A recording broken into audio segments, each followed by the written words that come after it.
कौन था वह राक्षस जिसका वध भगवान श्री राम ने नहीं बल्कि माता सीता ने किया?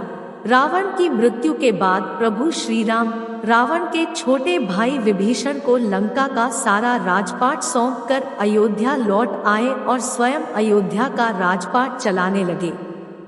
एक दिन जब प्रभु श्री राम अपनी राजसभा में बैठे थे, उसी समय अचानक लंका के राजा विभीषण भी राजसभा में पहुंच गए। सभा में पहुंचते ही विभीषण प्रभु श्री राम से गुहार लगाकर कहने लगे कि हे प्रभु, मेरी रक्षा कीजिए। लंका में कुंभकर्ण का पुत्र मूलकासुर आफत मचा रखा है।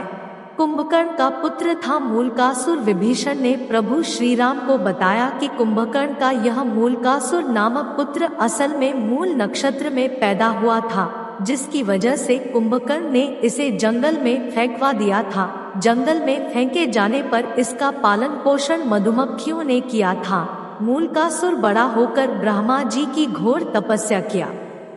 उसकी तपस्या से खुश होकर ब्रह्मा जी ने उसे वरदान दिया था। उसी वरदान की वजह से वह बहुत शक्तिशाली हो गया है और लंका में उत्पात मचा रखा है। हे प्रभु, जब उसे अपने पिता के वध के बारे में पता चला तो उसने यह प्रण ले लिया कि मैं पहले धोखेबाज विभीषण को मारूंगा, इसके बाद राम को। विभीषण की बात सुनकर प्रभु श्री राम ने हनुमान और लक्ष्मण को सेना लेकर लंका भेज दिया। इधर जैसे ही मूलकासुर को राम की सेना के आने की बात पता चली तो वह भी अपनी सेना के साथ लंका के बाहर आ गया। दोनों सेनाओं के बीच करीब 7 दिनों तक घोर युद्ध चलता रहा, लेकिन मूलकासुर अकेले ही श्री राम की सेना पर भारी पड़ रहा था।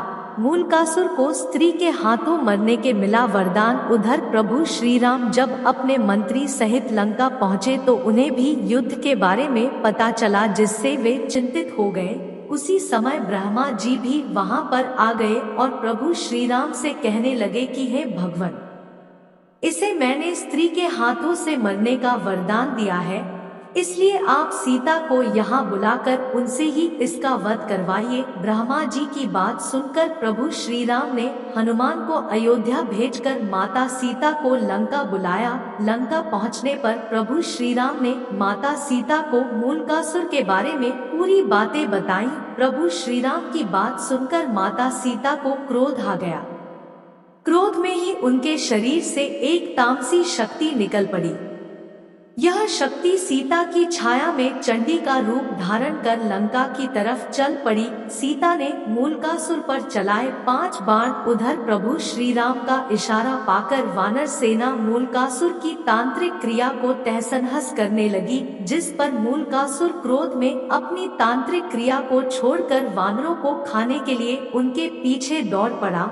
वानरों के पीछे दौड़ते दौड़ते वह युद्ध के मैदान तक आ गया। युद्ध के मैदान में पहुंचकर जब वह सीता की छाया को देखा तो गरजकर बोला, तू कौन? इस पर सीता की छाया ने गर्जना करते हुए कहा कि मैं तुम्हारी मौत चंडी हूँ। तूने मेरा नाम लेने वाले ऋषिमुनियों को खा डाला था, इसलिए अब मैं तुम्हें मारकर उसका बदला लूंगी। इतना कहकर छाया सीता ने मूलकासुर पर 5 बाण चलाए। दोनों में घोर युद्ध हुआ। अंत में छाया सीता ने चंडिकास्त्र का प्रयोग करते हुए मूलकासुर का वध कर दिया। मूलकासुर का वध करने के बाद छाया सीता वापस लौटकर माता सीता के शरीर में प्रवेश कर गई।